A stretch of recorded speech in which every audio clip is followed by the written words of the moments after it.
Hi, this is me after having edited this video, and obviously it's the longest talk about I've ever done. That was an accident. It just sort of happened. I was talking about Starfield and I just kept going. So of course, if that runtime is a bit scary to you, I am going to just quickly get through the quick state of the channel sort of thing, so that if you don't want to watch the entire thing, you don't have to, because all it is me talking about Starfield for 40 minutes straight. So if you're not about the Starfield life, I don't expect you to stick around the entire time. But if you are, hey, shout out to you. But yeah, I'm sure I say this early, but or I might say it randomly throughout. So I just wanted to get it out in the front as well for the people who aren't so inclined, who don't have 40 minutes to stick around the entire time. I understand. I understand. Also, maybe I should also mention that my vision for TalkAbout is, I have mentioned this way back when, but I haven't brought it up in a while. It is the sort of thing that you put on in the background while you are gaming yourself.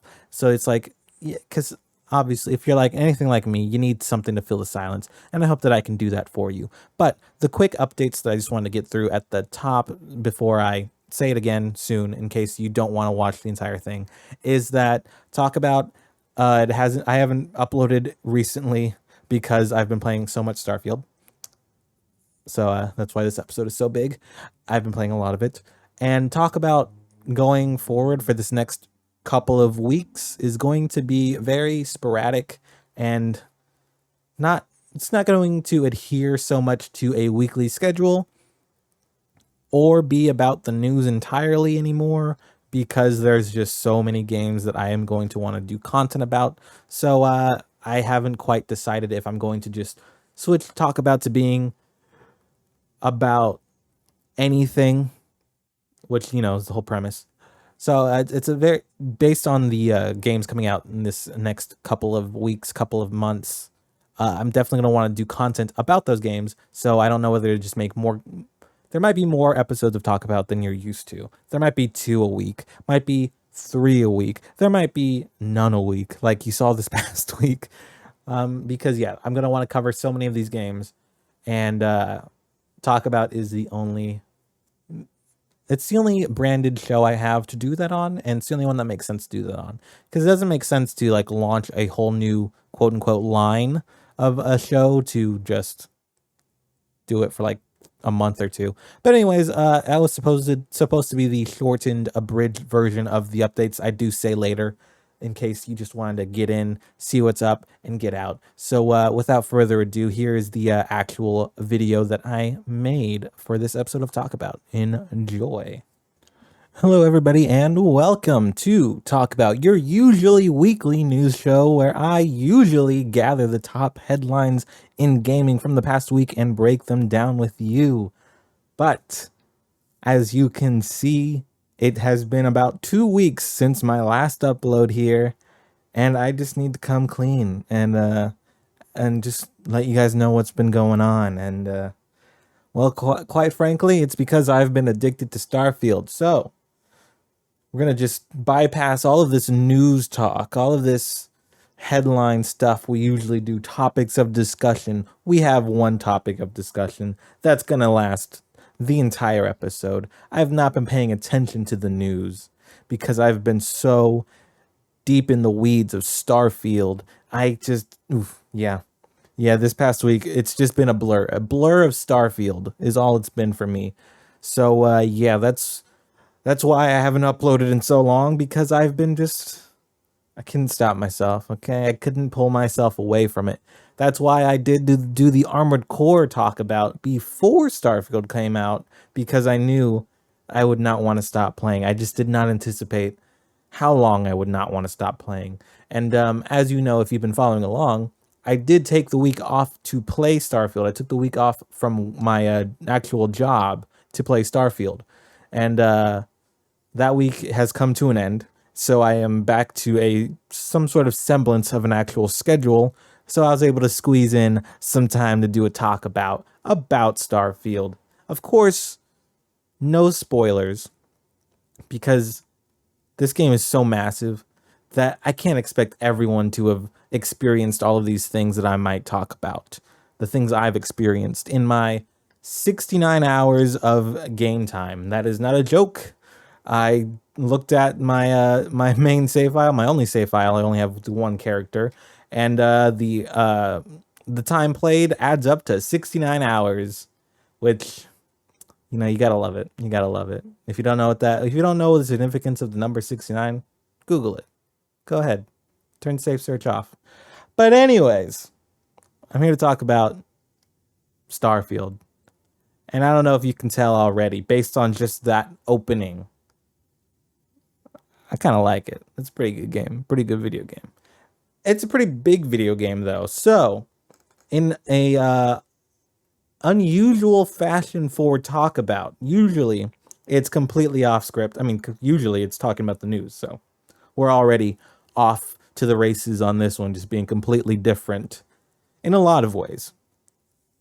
But yeah, I guess before I get into the talking about Starfield, let me just give you guys quick channel updates. Pew pew pew. In my time away, though, the next video essay is decided upon, and I'm currently writing it. So if that's what you are here for, if that is more your bread and butter, it will be coming soon. Probably. I don't want to say any timetables. I don't want to do any timetables because that puts pressure on me. So it's in the works, and I'm excited about it. I'm very, very much into this idea as a topic because it has become more and more prevalent, and it is especially prevalent with the Starfield discussion, which you'll see what I mean when I tease out what that will be. But now, with that out of the way, yeah. Also, TalkAbout these next few weeks might be very sporadic, might not adhere to the Sunday date because of all of the games releasing around this time period. Honestly, TalkAbout's going to be a lot. It's going to be weird because there's going to be so many games that I want to do like impressions on that I don't know how I'm going to squeeze that and news. Maybe I'll just do a separate video. Maybe we'll do that. We'll do TalkAbout, we'll stay the news, and I'll do a special TalkAbout. There's going to be either a lot more TalkAbouts in the coming weeks, or TalkAbouts that are less so about the news and more so about the games. So we'll see how it goes. I'll see how it goes. I'll play it by ear, is what the kids say. But anyways, with all of that out of the way, let's just talk about Starfield for some time here, you know. And as I was saying before I, decided to do channel updates and all that jazz, in an unusual fashion for TalkAbout, I have an outline in front of me because there is so much to this game. So I just outlined like all the things that there are in this game, and then I'll just go through the list and talk about what I have to say about each of these things, because yeah, otherwise it would just be a mess of me just talking and talking and talking and talking with no real order, rhyme, or reason to it. But yeah, of course, as we are about a week removed from Starfield, about 10 days actually, almost 2 weeks actually, I'm sure you are also playing Starfield. Maybe you didn't even notice that I haven't been uploading because you have been too into your own video game to notice that I haven't uploaded. But I would like to know some of your experiences in the comments below, of course. Let me know, because this game, what a game. What a video game, you know what I mean? But anyways, let's talk about what I want to talk about in Starfield, okay? First thing on the bullet point. My bullet points say, I've been addicted to Starfield. That's the title of the episode. Anyways, the first bullet point. The story. Okay. Let's talk about the story for a second here. No spoilers. Just like general impressions of it, sort of thing. Also, by the way, 69 hours in. Nice. And I have not finished this game yet. I have not completed the main quest. There's all this talk about New Game Plus and whatever that is. It's very intriguing to me, but I am playing at my own pace, and I am just loving every second of it, by the way. But yes, the story. What a story. What a story it is. It takes a minute to get going, I'll be honest with you, because of course, the first main quest everyone has said and done. So I I can talk about that. You know, you just touch the artifact, you get a vision, and then you go off to Constellation. That's not very compelling in of itself. It's where the story goes from there that gets so compelling to the point where, you know, with these Bethesda Game Studios games, I like to just play at my own pace, do whatever, yada, yada, yada. And then there's a point. There's been 2 points, actually. There's been a point in the game where I was like, ooh, I really feel like something's about to happen in the story, so I'm going to do every other thing possible. And then the thing happens in the story where I was like, man, I just need to play these story missions. I need to see what happens next. And then I got to another point where I'm like, oof, I feel like something is about to happen, so I'm gonna go do a bunch of other things before I do that thing. And it's been a constant back and forth between not wanting to progress because I feel like something big is about to happen, and I don't want the experience to go by too fast, you know? And then the flip side being, man, I got to see what happens next. So it's a very, very thrilling, engaging story. More so than, I mean, as you know, I played through Oblivion, I played through Skyrim, I played through Fallout 3, and I played some of Fallout 4. I didn't upload it to YouTube because there was just not enough time to play through Fallout 4, so that didn't end up on YouTube. But I played through some Fallout 4, but I played through, what I'm saying is I played through all of the Bethesda Game Studios main quests, essentially, in the past month and a half, we'll say. Starfield takes the cake. I'll tell you that right now.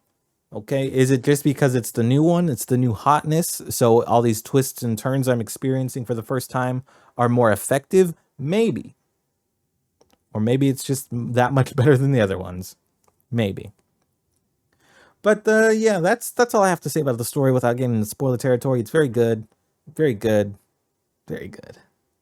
Let's talk about the companions, though, since that's sort of tangentially related to the story in the sense that most of your like actual companions who are actual characters are from the story in the form of the Constellation crew, Constellation team. You know Constellation, you know what I'm talking about. But yeah, I'm going to be honest though. I'm going to be honest. I've only been running with Sarah Morgan because she's the love of my life. I'll be honest with everyone, okay? She's the love of my life. Okay? And I do not appreciate everyone disparaging her good name. I don't appreciate anyone like, okay. Hold on, let me back it up. Back it up. A lot of people are saying that the companions suck because they're all quote unquote sticks in the mud, saying that they're all too goody two shoes and you know, just good people, you know? Abide by the law, that sort of thing, because they don't appreciate it when you are, you know, doing murders as a normal sane person would not approve of. But I don't know how everyone else is playing this game, but I'm playing the game in a very good-natured way where Sarah Morgan and the entirety of Constellation for that matter very much like go to compliment my own character in that sort of sense. Like they're all good-natured and I'm playing a very good-natured way. So it makes me wonder how everyone else is playing this game. You know? Like, what's going on there? Where's your morality? You know? But about these companions, yeah. I can't speak to everyone, obviously. I only have Sarah Morgan. I put every companion on my ship, though, which we'll get to later. Because you can have a crew on your ship. Everyone's on my ship, so occasionally everyone will have things to say to me. And based on all of that and my experience with Sarah Morgan alone, I feel like these are the most fleshed out a Bethesda companion has ever been. Which, you know, honestly isn't saying that much because if you look back at the history of Bethesda companions, none of them really or come to mind as compelling characters. Because, I mean, everyone knows Lydia from Skyrim, but does anyone know Lydia's last name or anything else about her? Other than that, she is sworn to carry your burdens and all that. Yeah. And then they did better on that with the Fallout games, of course, with like characters like Fox or Piper. Gotta love Piper. Oh my god, love of my other life, my Fallout life, Piper. Do you have a last name? I don't remember it. She's love of my life though. Anyways, yeah, these companions are a lot more fleshed out in the sense that they have their own stories. They have like an actual story to them. You know what I mean? Like, I'd imagine it's the same for every companion. How many times did I say companion? Count it, please. Let me know in the comments below. But for Sarah Morgan, no spoilers, of course. She had a companion quest line which was very intriguing, and I thought it added a lot of layers to her, which I did not expect because, of course, in all of the press lead up, media lead up, it was just the leader of Constellation, blah blah blah. You know, the one you would expect you would just be taking orders from the entire time. You know, the kind of dried, cut and true type of character. But no, there's a lot more depth to her than I was expecting. Is it just because I wasn't expecting much from it? Maybe. Which, of course, though, to be clear, these companions don't reach anywhere near the BioWare companions sort of, prestige. They're no Garrus or Jack. Oh, Jack, the love of my other life, the love of my other life, Jack from Mass Effect, which completely unexpected, by the way. I'm gonna go off on a little Mass Effect 2 tangent if you don't mind. I hope you don't mind. Jack from Mass Effect 2, I do not know how I fell in love with her because she is not my type, but I did. I did not expect it. That's the first time I really feel like I fell for a video game character, because usually you just go for the one that you think is the prettiest, But Jack, she was bald and evil, and I don't know why, but I dug it. So yeah, shout out to Jack from Mass Effect 2. Never finished Mass Effect 3, so I don't know what happens with her in there. So I should get back to that at some point.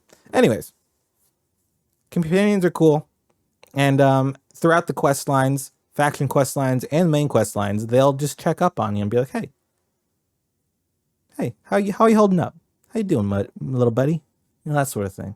And then they'll just like they'll react to the choices you've made and be like, well, this is my take on it. Yada yada yada. I agree with you on that. It's a good thing you did that. Proud of you. And it's just like, nice. Or sometimes they'll be like, hey, it's not the way I would have done it, but hey, you're the captain, that sort of thing. And it's very, very interesting. It makes me feel bad when they don't agree with me. And it makes me feel good, like I made the correct decision when they do. Because I really like these guys. They're pretty cool.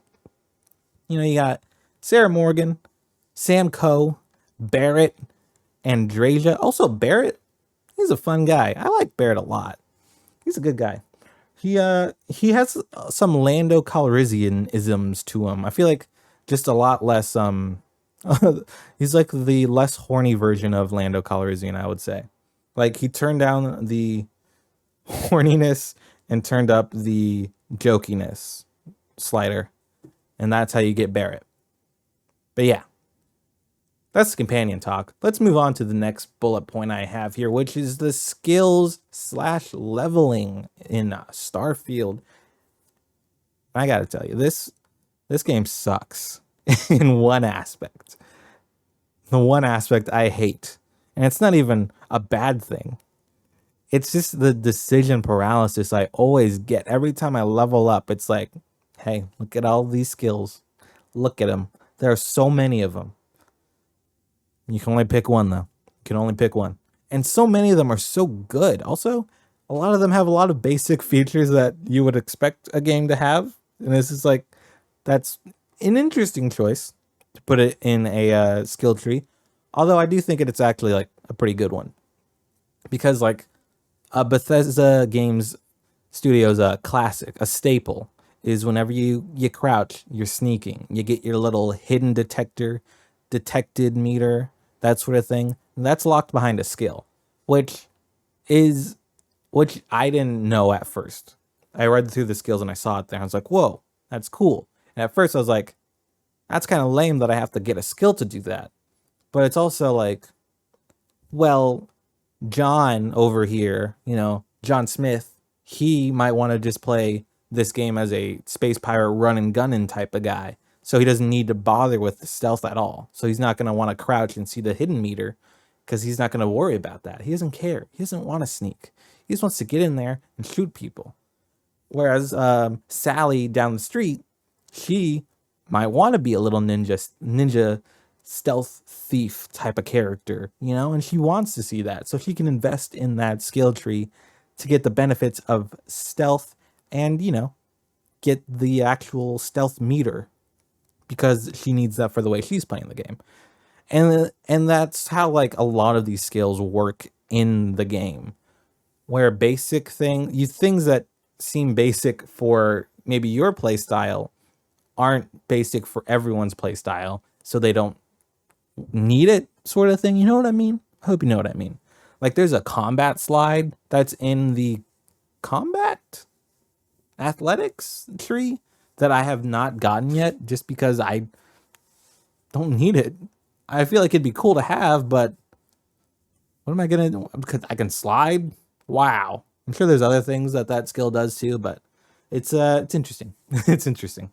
There are a lot of skills that feel necessary to me the way I'm playing the game, but I can guarantee you some people are not even going to touch the entire skill tree. Like I've delved so deep into the science skill tree that I can't imagine. I don't think it's impossible that other people have not touched it, because on the science skill tree you get things like scanning, harvesting ore, building outpost stuff, that sort of stuff, And I'm sure that there are a lot of people out there who are playing Starfield and have not even thought once to touch the outpost button.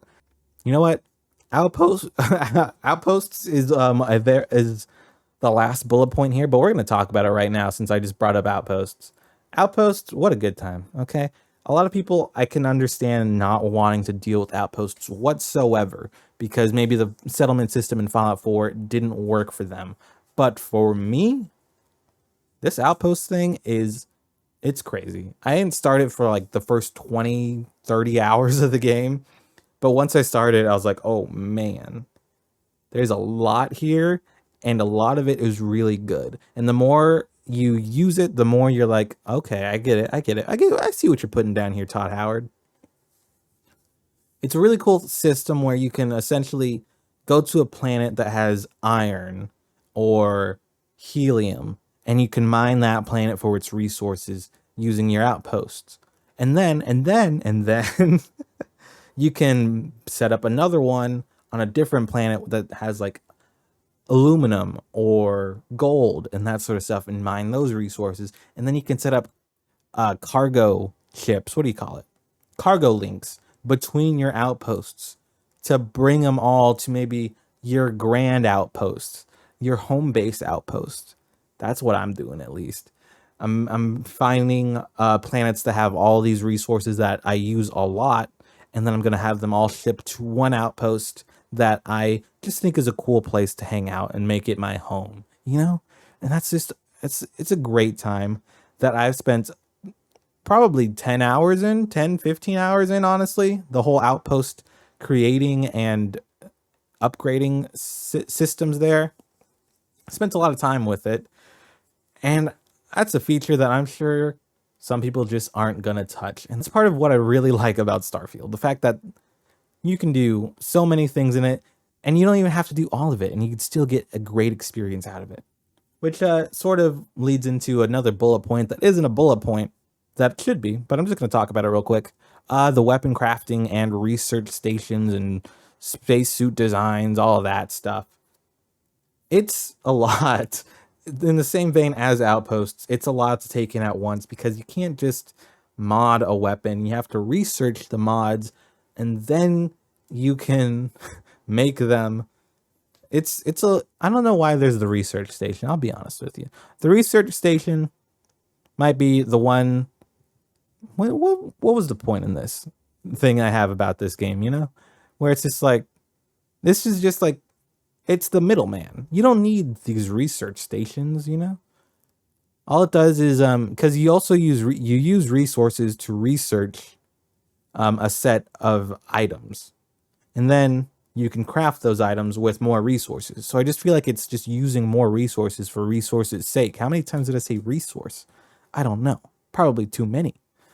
But yeah, the research stations, you could take them out of the game, Todd. I'll be honest with you. Just give everyone access to all the mods and all of the stuff. Just make it, more resource intensive for for the heavier duty mods and the better outpost stuff, that sort of thing. Or just make it so that you invest in the weapon engineering skill, and that gets you access to the higher tiers of the weapon mods instead of having to research them and also leveling up your weapon engineering skills. It's the one thing that of the game that makes me go, eh, does this have to be here?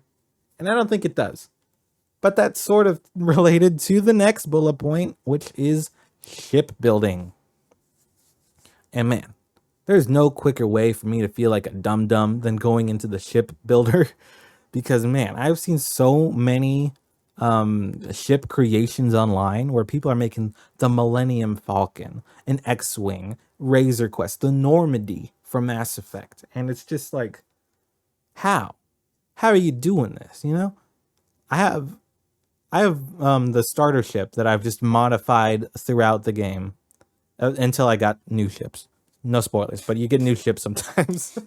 I've just been modifying the starter ship to suit my needs, and my needs are usually just more cargo space. And then when you add more cargo space, you need to add more engines so that you can actually move. It's a whole thing. So basically, I've just been adding more cargo space and better engines, little tweaks here and there, and it's been a good time. I really like the coloring my ships because that's the best I can do when it comes to customization. I'll be honest with you. But I do intend to figure it out someday. Someday I'll make a really cool looking ship of my own, a design. I like that it's there though. I might not be good at it, but I want to be good at it someday. Because yeah, it's really cool, and I really like seeing what people are making because it gives you the inspiration, and yeah, makes you think that you could do that, and I could do that, and so could you. But yeah, I feel like there's something else about shipbuilding.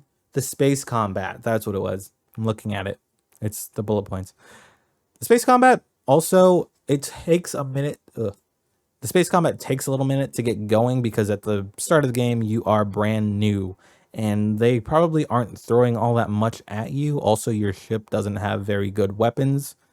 It wasn't really until I found a new ship that has amazing weapons and it just feels better that the space combat felt really good. Like I feel like I'm really good at it. Whether it's, locking on your missiles, shooting them with lasers to get their shields down, that sort of thing. It's all a really good time. And then the whole energy allocation system, it's a little cumbersome, I'll be honest. I do need to work with my back paddles on my Xbox Elite controller to make it more, streamlined because but it can be a little annoying to be, having your thumbs on the sticks, both sticks, you're doing like a turn and then you gotta switch your systems, your energy allocation, but you can't, you have to move one of your thumbsticks off to do that. So I'm probably gonna stick like the, what do you call it? The D-pad buttons on my back paddles. That's what I really should do. I should do that, yeah. To make it so that I don't have to take my thumbs off the sticks. And it's very important to have your thumbs on the sticks when you are in intensive space combat scenarios, of which there are many. Like at first, I didn't think that there were many. I'm like, why am I in space? There's not much to do out here. But the further you get along, the more encounters you'll face. And it's a good time. It's a good time. I don't have a sleek segue into this, but I just want to talk about the faction quests. Of course, once again, no spoilers. Don't you worry. The faction quests have been banging, okay? there are, as far as I'm aware, there are 4 factions. There's the Freestar Rangers, the UC Navy, the Crimson Fleet, and Ryujin Industries, I think. I don't remember. You would think I remember because I've played this game for 69 hours. Nice. And but yeah, I think there's about 4 faction quest lines, of which I have completed 2 and am in the middle of the other 2. And the 2 I have completed have been very thrilling. Very a lot more than I expected from them. You know, they're the kind of quest lines that make you go, "Oh, am I making the right decision here?" And you gotta love that. There's a lot of, it's really in these quest lines, especially, not so much the main quest, oddly enough, now that I think about it. I think the main quest makes a lot more sense to be as straightforward as it is, because it's the main quest and is, you know, the whole, what the entirety of the game revolves around. It makes sense that there's less wiggle room there. But with these faction quests, I definitely feel the expanse. I feel the full breadth. I feel like there are actually choices that matter. You know what I mean? Like, there are a lot of choices throughout these faction quests that I've played where I'm like, ooh, I don't know. Should I be doing this? Is this what I want to do? I don't know. It's a tough one. And then things happen later where it's, you know, directly reflected on because of what I've done. It's good stuff. It's good stuff. So definitely, if you are just mainlining this game, don't play these faction quests. They might be some of your favorite moments, because they definitely were some of mine, especially, of course, I've only done 2. I've only completed 2, so I don't know about the rest yet. But especially the UC Navy one. That one took me by surprise, with just me questioning my own choices all the way throughout. And it was a good time. It was a good time. Check them out. Play them. And then there are side quests as well, naturally. This is as in any open world RPG, open galaxy, open universe, I guess. There are a bunch of them. Like, you will be overwhelmed. You will never not have something to do. Whether it is, of course, outpost building, ship building, space combat, all the faction quests. Then there are all these side quests as well. It was overwhelming when I first landed on New Atlantis. No spoilers, of course, because everyone knows you go to New Atlantis. It's in the gameplay demo. Landed on New Atlantis, walked all the way to Constellation. Then I was like, okay, I gotta buy new clothes. You know what? That's another point that I need to make. Clothing sucks. Bethesda has never been good at clothing options in their games, I feel. And that doesn't change here. Come on. You guys, come on. They gotta figure it out. Okay, the clothing options never look good. Like, there's some that are fine, but even then, it's not much. And the thing with Bethesda apparel and armor and all that is that there's only like 6 or 7 sets, maybe like 10. And then once you see them all, you've seen them all. That's it. There needs to be more variety. Remember back in Oblivion where you could wear pants, a shirt, boots, and your gloves? Now it's just all of it at once. And I feel like you gotta go back to the Oblivion way, where you get individual clothing items and do all of that instead of just an outfit or this full suit of armor. I guess it makes sense in Starfield though, because it's a spacesuit, and you know, you can't really match a spacesuit, but still, you know what I mean? Get some fashion people to work on your games, Bethesda. Like, mod support is gonna come to the Xbox early next year, they've said.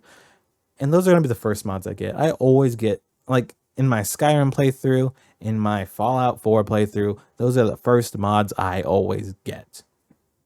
Because there's just not enough variety. Because once you've seen them all, you've seen them all. And that's that.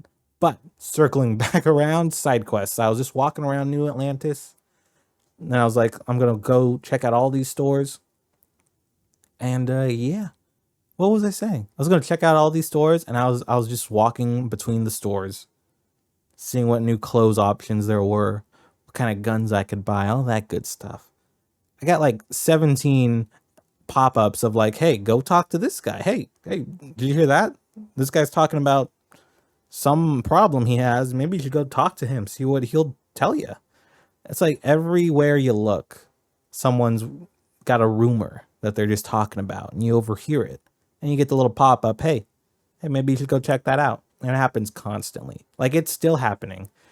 69 hours, nice, into the game, I'm still just walking through an environment or a city or a town or an outpost of someone's, and then I just get a new activity pop up. I'm like, oh snap, there's something going on still. It's crazy. Also, the scale of this game is crazy. There are so many planets I haven't even been to yet. There are some planets I'm just now getting to, and they are populated, which is shocking because I thought the game would have already like streamlined you through the main major cities, and that's it, you know. But I was just wandering, and I saw this. What is it? It's maybe I wasn't wandering. I was exploring the galaxy, and maybe it was an activity that it was that brought me there. No, I was looking up where to get adhesive. That's what I was googling because, of course, with the outposts, you need the crafting materials to build like your little furnitures and your beds and your all the stuff you want to decorate your outpost with, which is another thing. All the building materials. There's a lot of them. Also, Fallout 4 really screwed up my brain on how all of this works. Or maybe it's Bethesda's fault that they didn't carry it over. I guess it's a different franchise. They didn't have to. But the amount of times I pick up tape or just junk in this game because Fallout 4 taught me, oh, you can turn all of that junk into materials is insane. You can't turn all this junk into materials, so I don't know why I would ever pick this junk up. But I still do it out of habit because of Fallout 4, and I hate it. Second gripe. My second gripe with the game. But yeah, the scale of this game is what I was talking about. How big it is. Because yeah, all of these star systems, all these planets, you can go to them. You see that moon over there? You can go to that moon. And it's just like it's really delivered on that exploration front for me. Because you get to a new planet, and then because I am so invested in the outpost building, I'm like, okay, well, what sort of resources does this new planet or new moon, shout out to Twilight, that I've just landed on, what sort of resources that do they have? Can I use this planet for my outpost systems? So then you scan all the resources that there are and you check it out. And I really enjoy that. It's very peaceful to me, you know? But yeah, that does lead me to my last bullet point, which is a big sticking point for a lot of people, which is the encumbrance. I must say, hey, this encumbrance thing, people are so hot and peeved. That's the word. Peeved off about. It's not a problem at all. Not a problem whatsoever. But I do believe that I don't find it as a problem because I am so invested in the outposting section of this game, which I do think is the reason why the encumbrance is, I feel like, lower than it has been in any other Bethesda Studios game, I feel. I might be wrong on that. I haven't actually gone back to look at the starting weight for all the other games, but I think 135 is your starting weight in Starfield. Of course, you can get skills to make it, I believe, 100 pounds heavier, something like that. But yeah, I've not had problems with it. Nothing out of the ordinary for a Bethesda game, at least. Like, of course, there'll be the occasional, oh, I have carried too much, so I'm just going to drop stuff real quick, the non-essential things, and continue on, which, I've been doing since 2007, I think. 2006. Oblivion came out in 2006. Although I didn't play it till like 2010, I'll be honest with you. So I've been doing it for over a decade, so it's nothing new, But, yeah. Where was I going with that? Oh, yeah, it hasn't been a problem for me because of all of my outposting and my ship. As I've mentioned earlier, whenever I need more space, I just add more cargo onto it. And I put all of my resources onto my ship. And it got to the point where my ship was starting to reach capacity and I could not keep adding to it. to save my life anymore is when I started doing outposts, because I was like, I need somewhere to store all of these resources. The one thing I will say on that, I don't know whether it's because I don't have a certain upgrade yet, but I do feel like the outpost storage needs to be much larger than it currently is, because my cargo hold holds like 3,000 pounds on my ship, but each storage container in my outpost only holds 150 pounds, or kilograms, I think is what the Starfield metric system is, or, you know, which, very big difference. That's a lot of storage crates that I'm going to need to equal what my ship can hold, you know? So I don't know whether I need to continue to upgrade that skill tree to get bigger storage units. I hope that's the case. Otherwise, that is another little gripe I have. Gripe number 3. But maybe I need to upgrade my skills. We'll see. We'll see. I'll let you know, because, of course, I'm not... While I may have finished through all of my bullet points, I'm definitely far from finished talking about Starfield.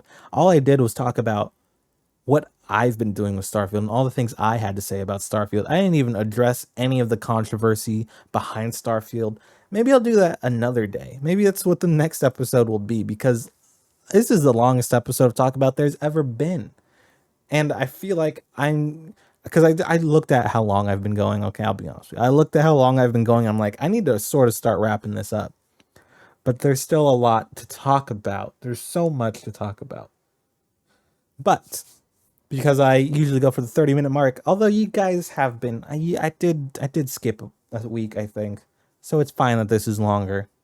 But you know what? I can't really start to get into all of the other stuff, the things surrounding Starfield, the controversy, the discussion. I can't really get into all of that in this episode of TalkAbout because it's so long. It's been going for so long. But rest assured, it's going to come soon. Okay? I probably will record this next half of this Starfield discussion sooner than you may think. Sooner than you may think. We'll put it that way. But for now, because I've gone so long, I'm going to have to end it here. Because wow. There's just so much to talk about. There's so many things that Starfield has to offer. So many things to talk about. So many different experiences that people are having with the game. And I'd like to know a little bit about your experience with the game. So let me know that in the comments below. I don't know if this is the place to give the game a score, but I mean, obviously, if I were to give this game a score, also, my review scale is going to change from here on out. With Starfield being like the biggest game I've done content for, I'm officially, if you made it this far, also, shout out to you. What a champion. You're my favorite, okay? Go ahead and give yourself, buy yourself some McDonald's, okay? If you like McDonald's. If you don't like McDonald's, buy yourself a favorite fast food. You have deserved it, okay? Thanks for sticking around this long. From here on out, officially, my review scale is just the 10-point scale. None of this 8.5 business. None of this 9.5 business. No 6.62 business. None of that. None of that, okay? Just 1, 2, 3, 4, 5, 6, 7, 8, 9, 10. That's my entire scale. No point anythings. Okay. With that being said, it's no surprise that I give this game a 10 out of 10. The only words that I can find to succinctly describe this game is extraordinary. It's an extraordinary achievement. That's the best way I can summarize this game for me. Put it on the box, Todd. You can take that one. Put it on the box. An extraordinary achievement. That should be on the box, for real, though, Todd, So it's not too late. Put it on the Game of the Year edition. Oh, that's not to say that this is my Game of the Year, by the way. It's definitely, I can confidently say now, though. Actually, I can't confidently say now. I have also just recently started Baldur's Gate 3. Oh my god, there's so much content I need to make. There's going to be a lot of content coming from me in the coming weeks. So if you like my content, prove it by hitting the like button and all that. But you're gonna have a good time. But as of now, I've barely scratched the surface in Baldur's Gate 3, so maybe that could be it there. But definitely right now, as of this moment, it's between Starfield and Tears of the Kingdom for me. Because, yeah. And I'm definitely going to have a discussion about that later. But as you know, this is so long and I need to end this episode. But yeah, thanks for stopping by. If you did, well, that's the wrong outro. That's the outro for my Twitch streams. Which also go watch those ABrownSpot.com or twitch.tv/ABrownSpot. How do I, I'm so rusty. But yeah, what do you think about Starfield? How has your experience with Starfield been? Let me know all of that in the comments below. And, until the next episode of TalkAbout, which is going to be a lot sooner than you think, stay safe and play some video games.